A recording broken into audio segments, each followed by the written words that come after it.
Here we are then, coming into the Greek part of turn 5 of Lost Battles. Here, the Battle of Platea. So we've just seen the Persian centre on this hill shatter the Greek veteran hoplites, and now it's up to the Greeks to try and get their act together and put together some more resistance.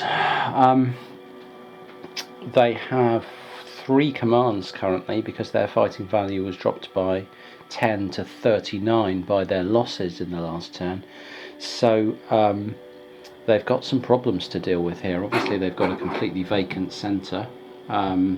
They've got this cavalry problem here, and they've got a solid position on this hill to try and overcome, which is going to help defend, as we saw before. This centre zone helps defend this zone and this zone from attack, because if you push forward into there you can then be taken on the flank.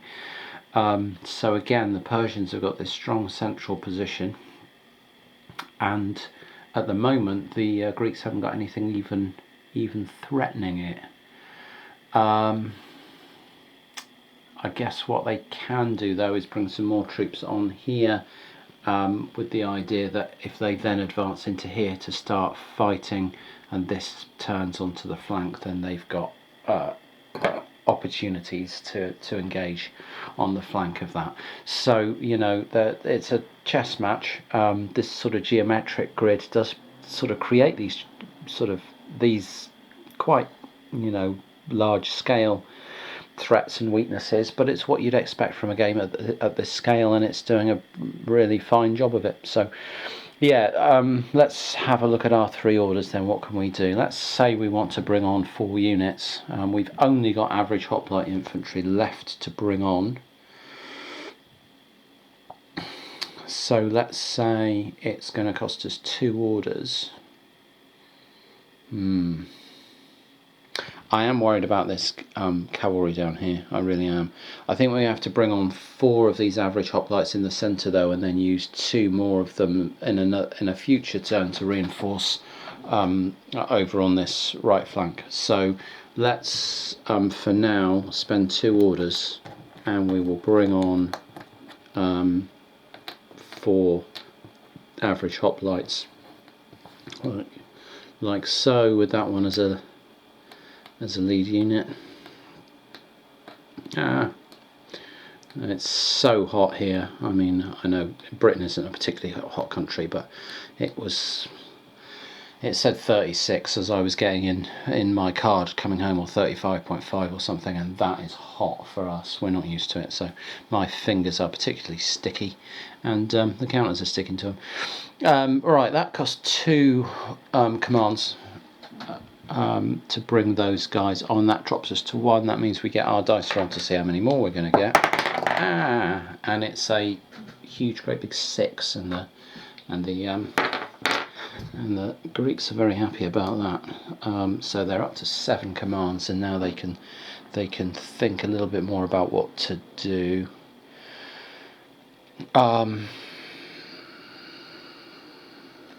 So are they going to advance en masse here? I think that's probably the best bet, is to, that would be they'd have 1, 2, 3, 4, 5, 6 units in there. Then I think the attacking limit in here is 5 in this scenario. We've really not run up against it yet, because of this kind of deployment situation that you end up in.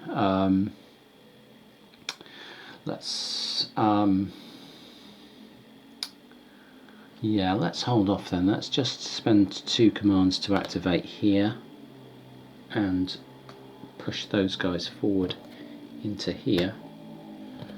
They probably won't have the veterans as the lead unit. So that's 2 commands. They've just brought those on for a single. Now here's a thing. No, for a single command they can just swing him round there, so that'll cost 1 command. And for a single command they can also swing this guy around here, and then next turn he can do an express and come and turn, and then they'll have 2 hoplites in there, but for now he's going to do that. And then they'll plan to bring these last 2 hoplites in here to back up in here, and then they'll have their lines sort of arranged. That leaves them with 4 commands.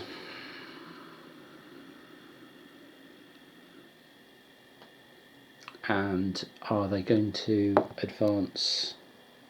Are they going to advance here in with this group? That's the question.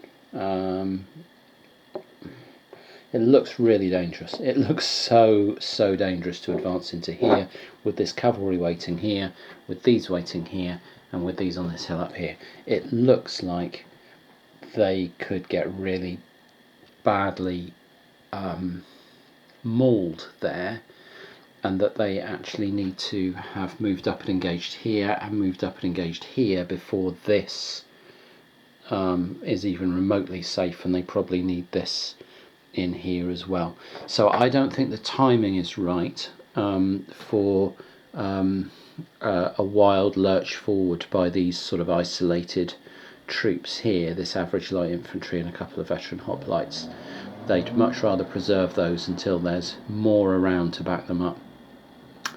So they are going to call it there. They are just going to hold off, and you know, we can't use our commands at the moment, so we're just going to call it a day. That big fat 6 that we rolled for our extra commands wasn't necessary, and the Greeks are done. We're going to go into the Persian turn. Just before we do that, we're going to add 12 more to the fighting value of the Greeks, and that's going to put them up onto 51, and they'll have 5 commands next turn, which they are going to need because they've got a whole bunch of manoeuvres to get done.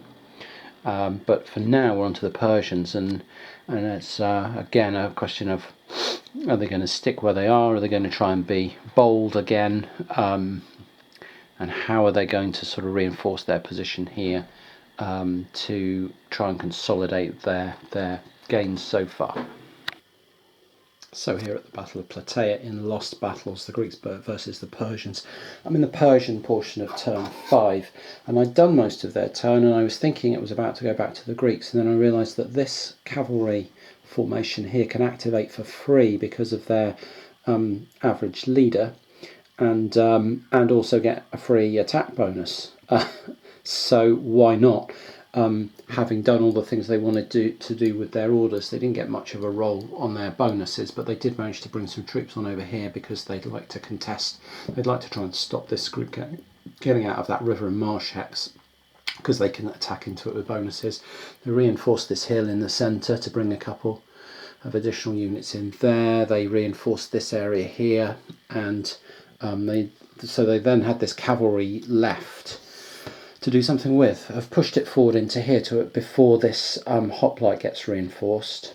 I checked out the modifiers. They led the attack with this average light cavalry. It was actually with a bonus for being lead unit and the attack bonus from the leader, but minuses from the hill and the charge meant it was on a flat roll. So it needed 10 to hit light cavalry attacking into heavy infantry. And that was the roll I just came up with, a 12. So that's 1 hit into that average hoplite. And so I thought, well, given that they've started off in fine fashion, let's see how they get on with the rest of this. So Mardonius of Persia is now going to attack with his own heavy cavalry. And he is not a lead unit. He doesn't have any orders left to give himself an attack bonus. He's not attacking a levy. So I think he's going to struggle. In fact, I think he might get some minuses here. I think he's going to get a minus for moving and a minus for attacking up the hill. So I think he's actually on a -2 on his attack. But heavy cavalry attacking heavy infantry needs a 9. Yeah, and it looks like he's on a -2 for the hill. and the charge. So let's just see what he gets. He gets a 9 minus 2 is a 7. That's not quite good enough. And his last average heavy cavalry is going to be, I think, on a minus 3, because there's an attack limit of 5 across these, and you can see that 2 of these are, well, 2 of these take up most of the tile. You're allowed to attack at half size as a unit as long as you take a minus 1. So the other average heavy cavalry could attack, but on a minus 3. I think they will, given the circumstances, just in case they get lucky. They don't, and that is the cavalry attack done against those hoplites. Phew. So now let's see what the Greeks can do in quite a fluid and difficult situation in turn 6. Okay, here at Platea lost battles, coming into turn 6 for the Greeks, and they have 5 commands due to their 51 fighting value currently on the map, and they have got a few things to try and do with them. They are the ones with, or seem to be the ones with problems to solve. So they've got this cavalry in front of them down here with a very weak flank with not much there. We've got a strong group of units here with a leader, but if they turn onto the flank of the cavalry, well, they are themselves then asking to be attacked by this group in front of them. They've got this problem with this river and marsh that they've got troops in, this strongly held hill in the centre. They've got a strong group over there, but again, if it pushes up, it can be flanked by this, so they've then got to push up here and open themselves up to that. So, and they've also got a couple of troops that they'd like to get onto the board so that they've got all their troops available. So yeah, not easy to try and prioritise here. I mean, we know we're going to get a d6 more commands once we've used 4 up. So I think what they want to do is start off solving this little problem here. They'll spend 2 for an express activation for this guy, and he can move in here and then turn that way, and they will put him as the lead unit. They only have to do that at the end of their turn, really, but if we do it now, we can't forget to do it later. So that's 2 commands. If they then activate, they're going to have to push up here in the centre into the river, because they want to push up over there. So they'll activate in this zone for 2 commands, and that drops them to 1, and then they'll see what they're going to get. So we'll roll the dice for them, and they're going to get another 3, and that pushes them back onto 4, and that's probably enough for them this turn. So these were activated and will push up in here. And I think that's going to... And what have I done? I think I've just taken 1 from off board. There were 2 off board over there, and there were definitely 4 in there, because that's what they can bring on in a turn. Yeah, I think I was going slightly mad. Okay, so then for 2 orders, they will activate this group and push up onto the into this zone here.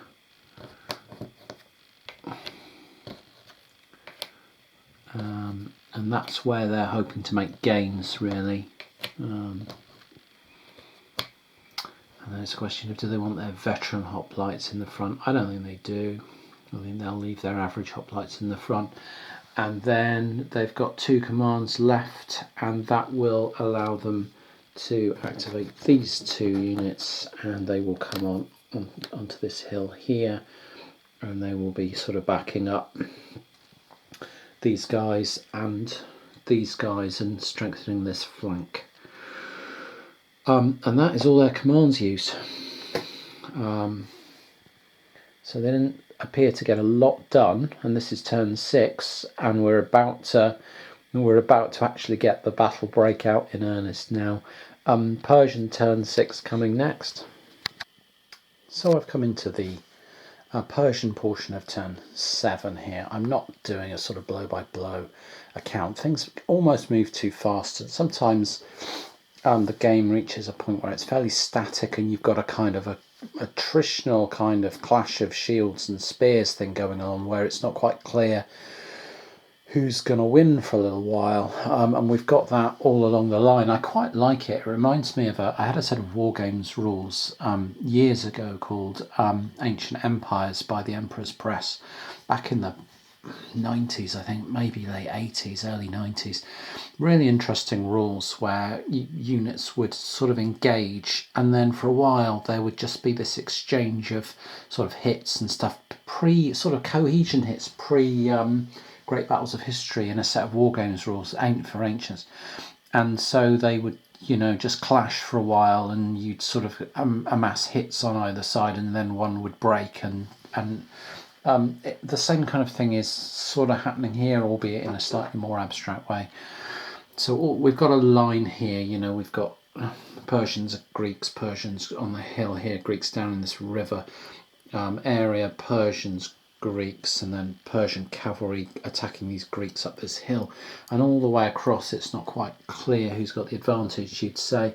You can see 3 spent Persians here, Greeks looking reasonably fresh, but their veterans got spent by I think they attacked and had to, because they're hoplites, they had to make an all-out attack. Here you can see 3 spent units, including the light infantry, but the light infantry is protecting these guys from taking. No, it's not. It's spent, but it's. I was going to say it was protecting them from taking double hits, but as it's spent, I don't think it does anymore. But you can see 2 spent units down there, so there's only 2 fresh units here in the centre, and 2 over on this side. But the Persians have got their next attack over here.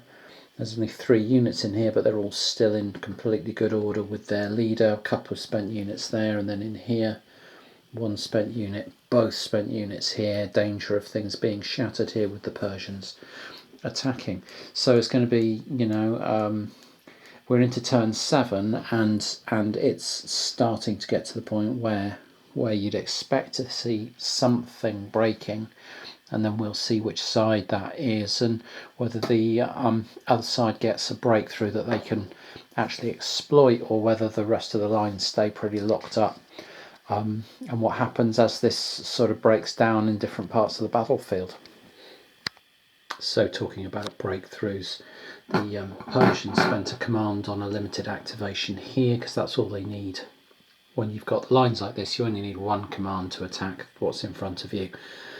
They spent 1 command. The light infantry kicked us off with a +3 attack down the hill, caused a hit. The next unit with a +1 attack rolled a 8 and did an all-out attack to make it a 9. Rolled a 9 and spent a all-out attack, became spent itself, and that meant that every unit they were facing was spent.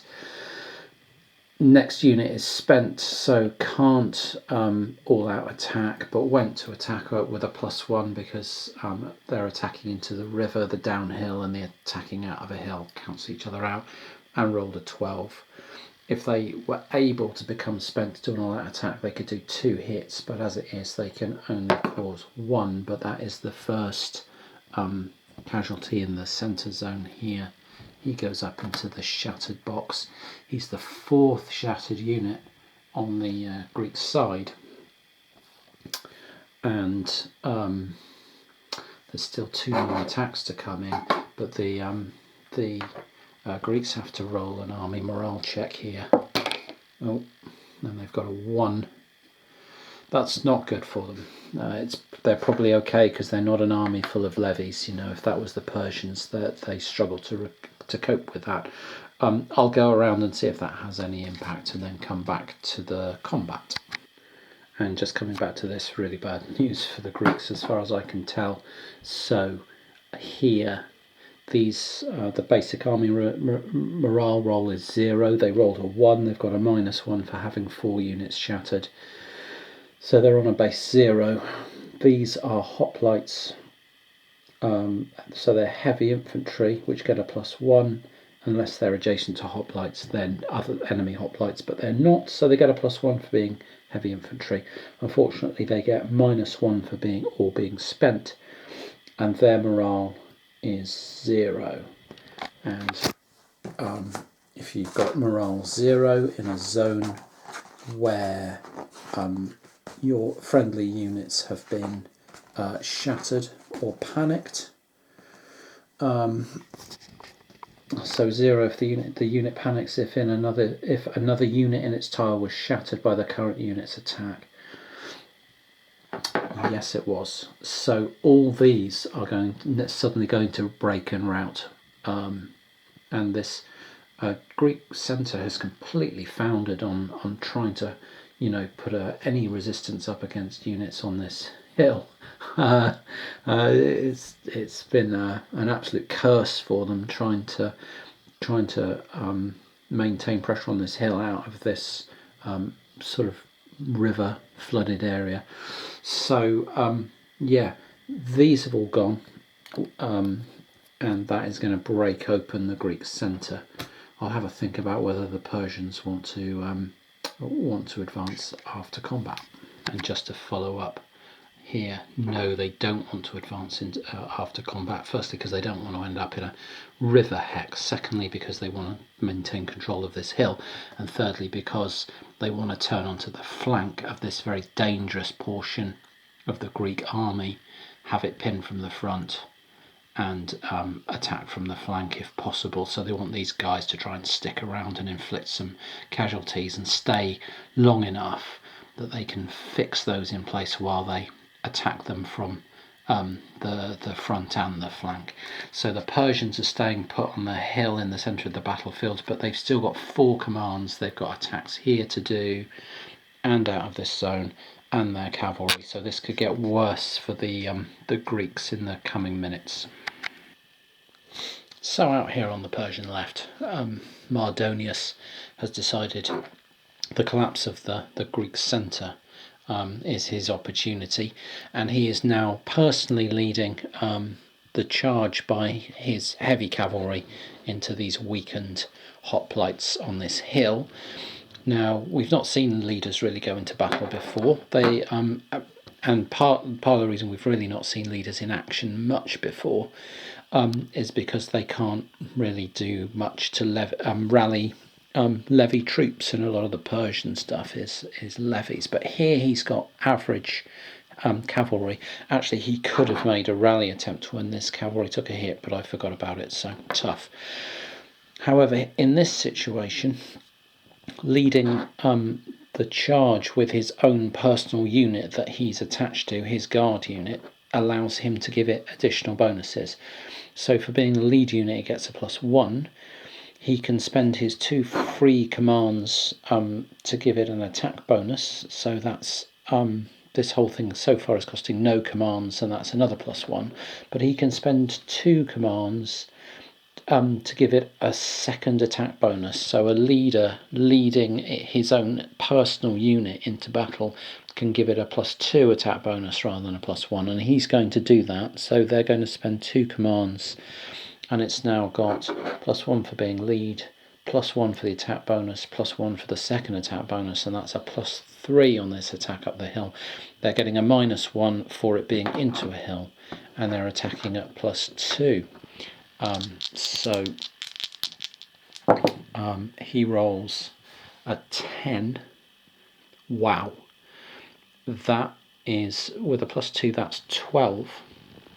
And now he can do something interesting, because a 12 needing a 9 to hit puts him on +3. And he can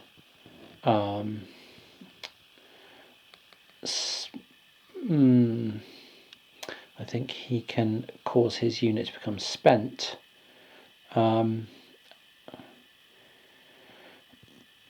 Yes, he can cause his unit to become spent and cause 2 hits, and that's just going to smash these hoplites.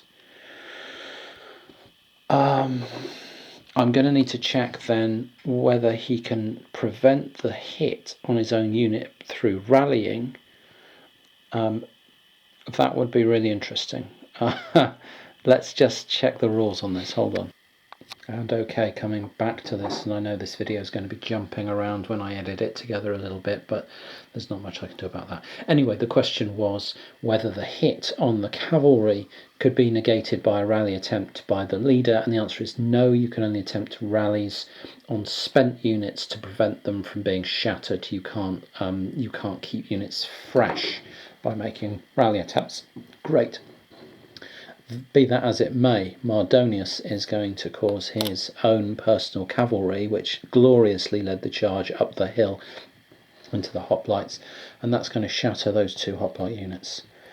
And there's no leader around to prevent that, so they are going on the Greek shattered pile. This is getting very, very bad for this Greek army, which I've clearly not played very well, or perhaps they've just been on the wrong end of some decent Persian play, who knows. Anyway, they now have to make another army morale check, and they've got 3. I don't think they've got anything that's in danger. They've got a -1 for the number of shattered units. Other than that, they're all good. So the rest of the army is sticking around. Everything in here has been destroyed.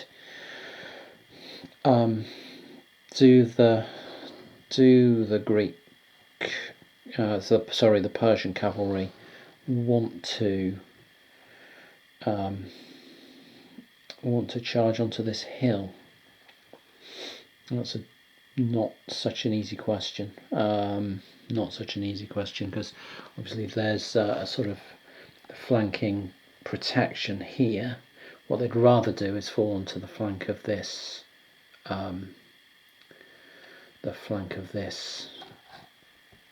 Infantry here, and they can do that with a normal activation, because cavalry will get 2 actions. They could spin and attack, albeit at a -1, but they'd be coming into the flanks. So no, they're going to stay put and threaten the flank of that.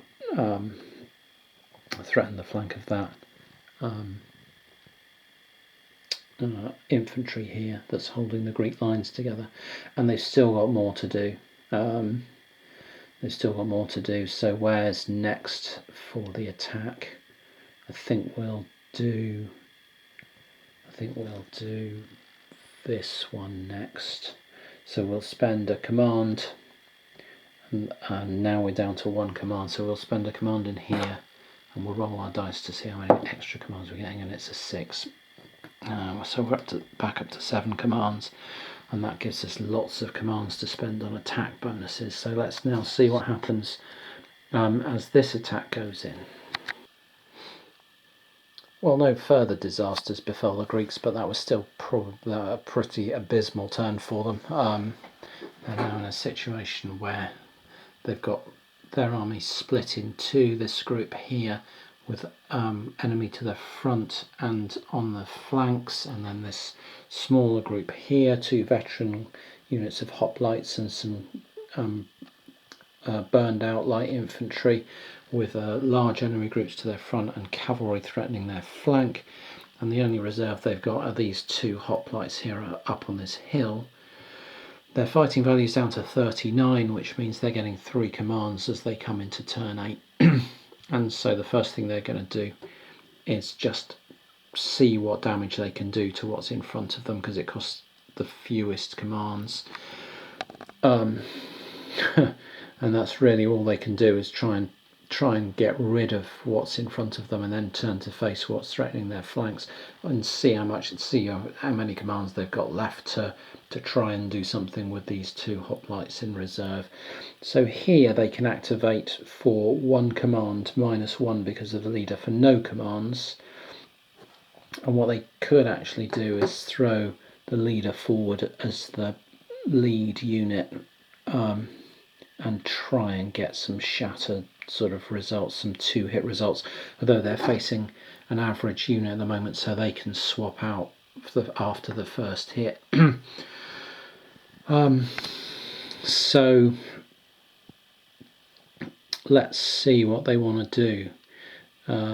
Yeah, they'll get the leader to the veteran hoplite to go first, and I'll add up the modifiers. He's a lead unit +1. He can be given an attack bonus for free by the leader for +2 at the cost of nothing at all. We'll keep our commands. We won't throw any more commands for a second attack bonus. He's not non-levy attacking a levy. He is hoplite infantry attacking.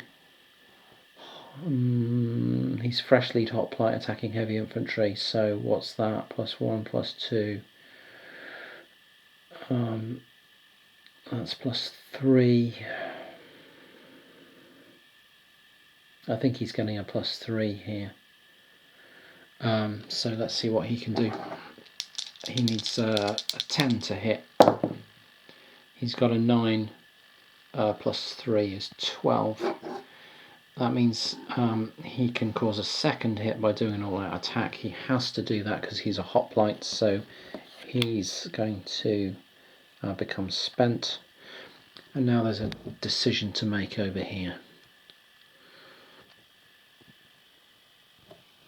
These average archers become spent. I think what they're going to do now is throw these levies into the front line to absorb the second hit, and those levies become shattered, and they'll have to make an army morale check. The reason they're doing that is because they don't want all their levies. They want to have the shatter result while their levies are still fresh, and so not taking -1 for being levy and -1 for being shattered or spent. So if they can take the morale check on fresh levies, that's a lot more likely to work out well for them than if they take it on spent levies. So they're going to have the spent levies shatter. They'll have to put some new levies in front, but prior to that we have to take an army morale check, the first one for the Persians, to see how they're feeling. It's unmodified. They've got 2 army morale. I'll go round and make sure that keeps them on the field.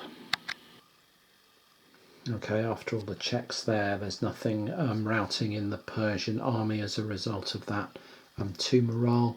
A 1 morale would have caused them some problems, some units to panic and leave the field, such as this light cavalry down here. He's on 0 morale, but because he's not in a zone where something terrible happened, he's okay. And some of these guys on this hill would have been 0 morale, but again, they're not in the zone where the attack is taking place, so they're okay.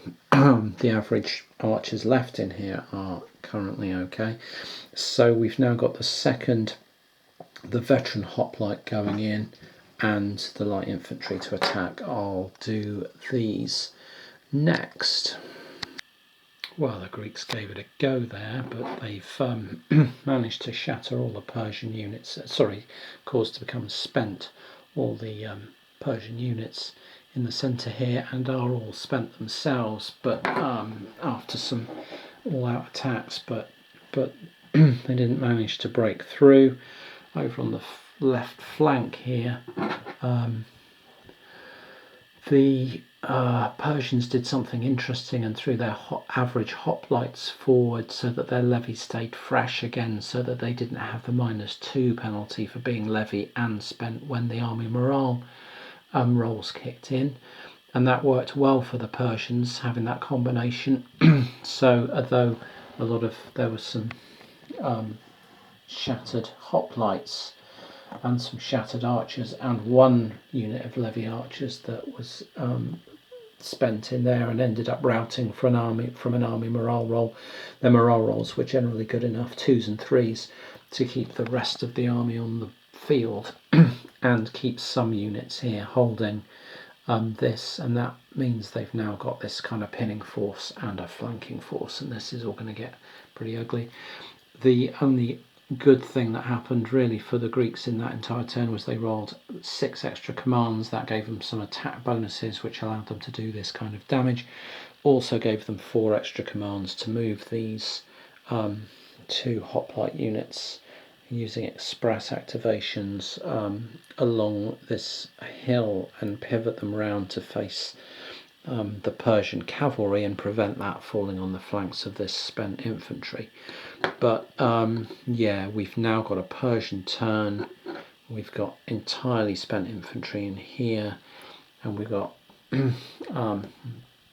this unit inside, this group in some peril, although I think they're going to be okay this turn because I don't think this is going to be able to move and fight, but you know, it's not going to be able to change facing and fight, but you know, this is not looking good as we come into the Persian portion of turn 8.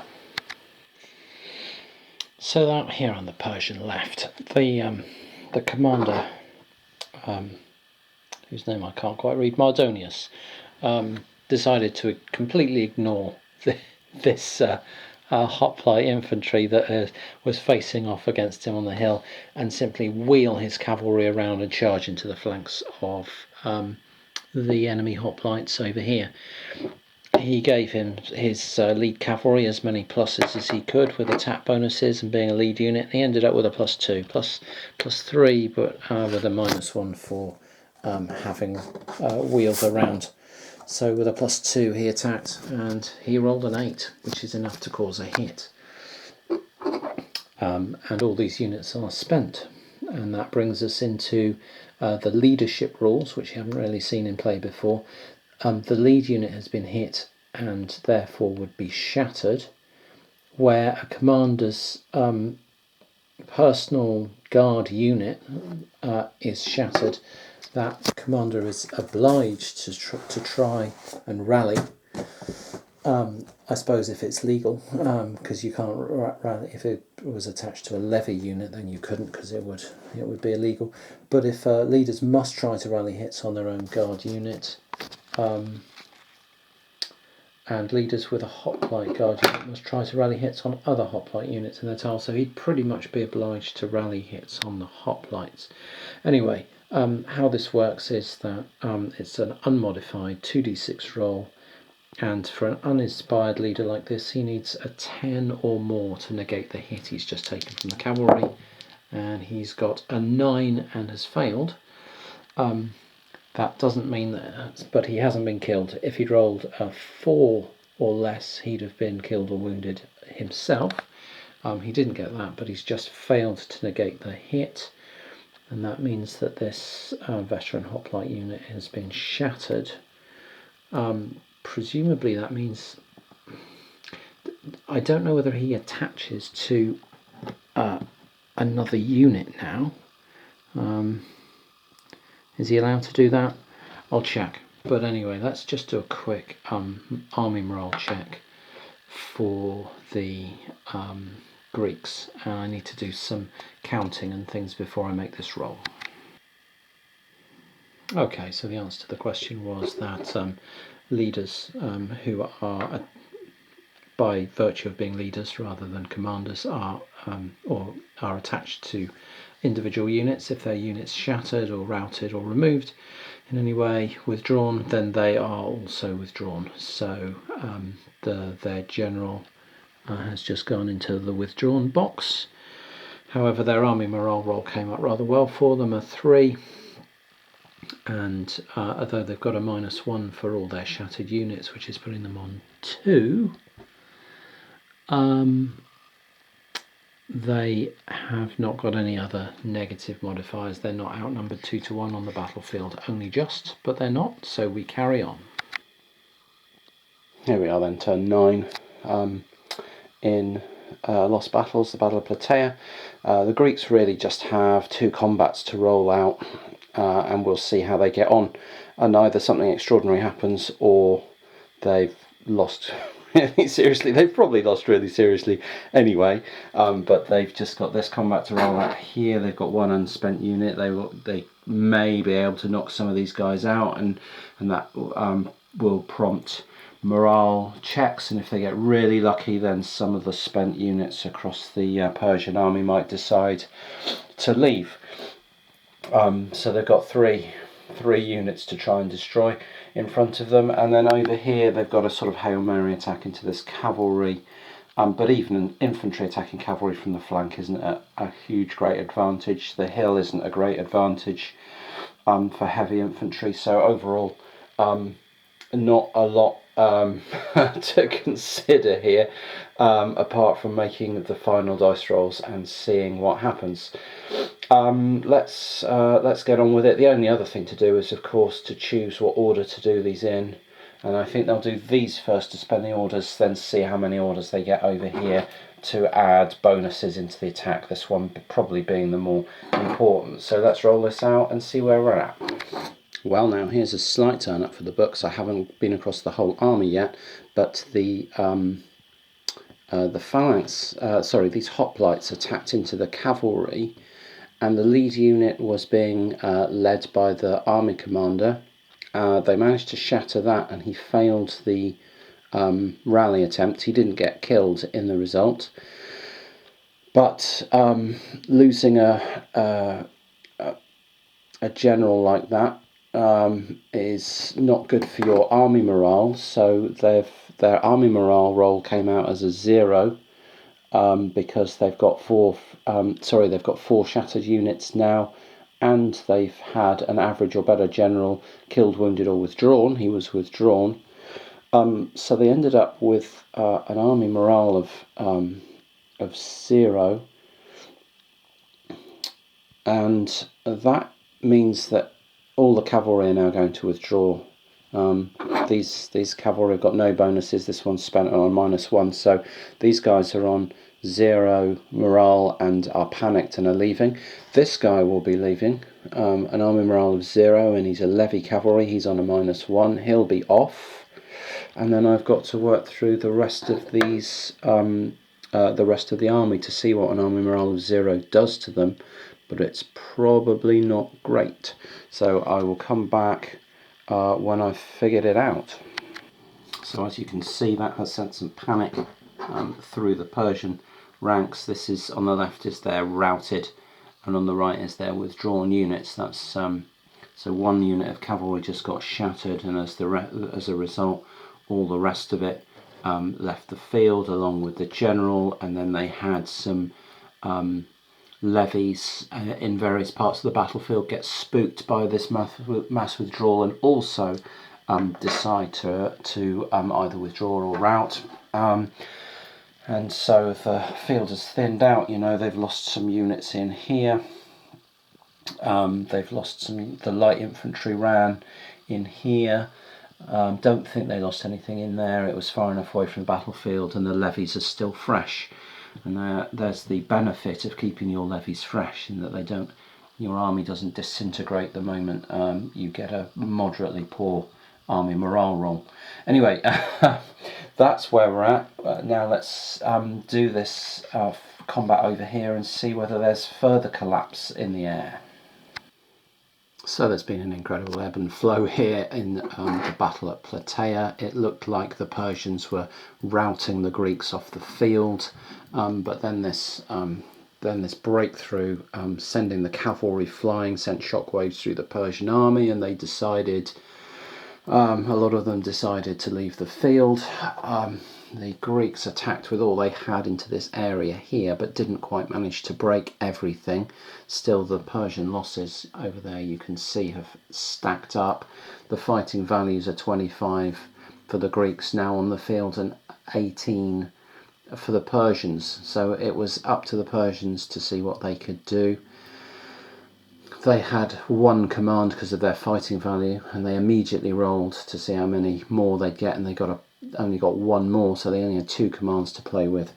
Activated in here and rolled this combat, and the first roll, this fresh archer attacked into the lead hoplites with a +2, rolled a 7 and made an all-out attack with a +2, 9, made the all-out attack to break the hoplite infantry, shattering it, and that prompted an army morale check, and the army morale check came up 1 for the Greeks, and because of all their shattered units, that means they've currently got an army morale of -1.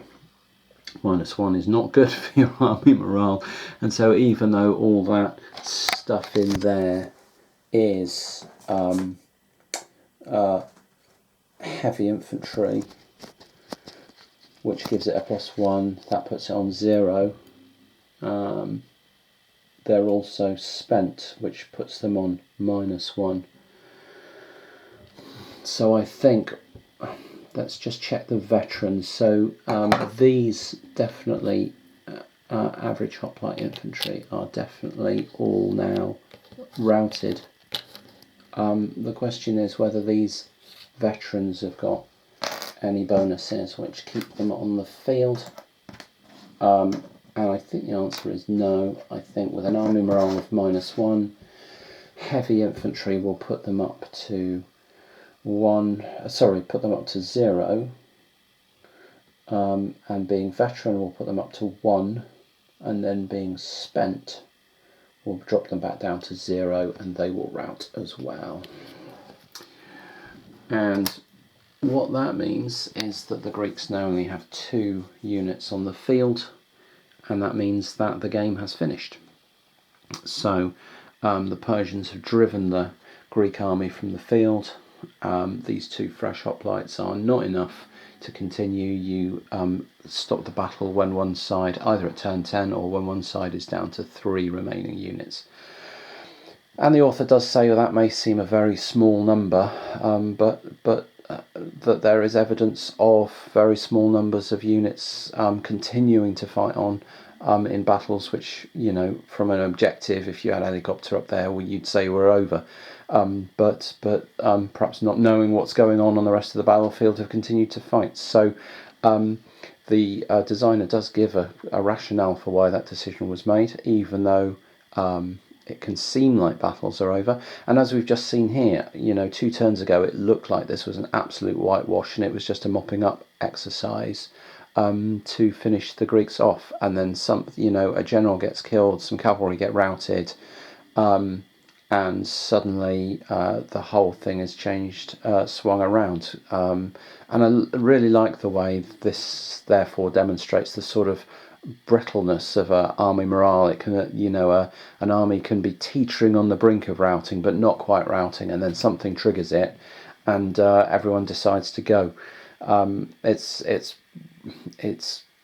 fascinating actually to see that happening, and the sort of waves of panic you can see sort of generated across an army. Really nice to watch, really interesting to play. Anyway, I'm going to count up the scores here, and I think it's fairly clear who won, but let's count up anyway, because you know the Greeks will score points for all these spent units, so pretty much everything left on the board will still count points for the Greeks. So I think it'll be a Persian win just because of the sort of the handicap system, but let's see. Scores here at Platea then, I've just done the sums, and you can see there that for casualties and so on, the Greeks had 44 for spent, withdrawn, routed units, 7 bonus for routes, and 28 for shattered units, for a total of, what's that, 35.79. But the Persians got 100 there, 60 for shattered units, and 40 for spent, withdrawn, and routed units in total with the route bonus.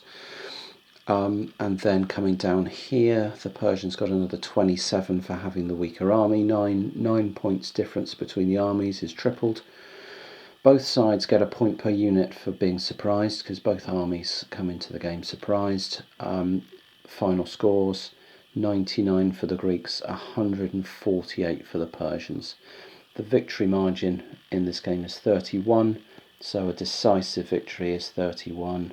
Clear victory is more than 15, and a minor victory is less than 15, while the Persians had a victory margin there of 49 and have absolutely monstered the Greeks here, holding the field and driving the Greeks off it. That's the Battle of Platea as told by Lost Battles 5th Column Games. really like this system. I do really like this system. It's quick, it's fun, it produces lots of interesting twists and turns, it plays quickly. I could set this up again and replay it in 2 hours or something. I actually tend to dip in and out and sort of mix up playing this with other things going on in my life. But, you know, this chart and the fact that we've got the turns and the commands means that I always know exactly where I am in the game and what's happening. Just come in, spend some commands, play a turn, play a couple of turns, and go away again and come back to it. Really enjoying it. Not quite sure what I'm going to do next.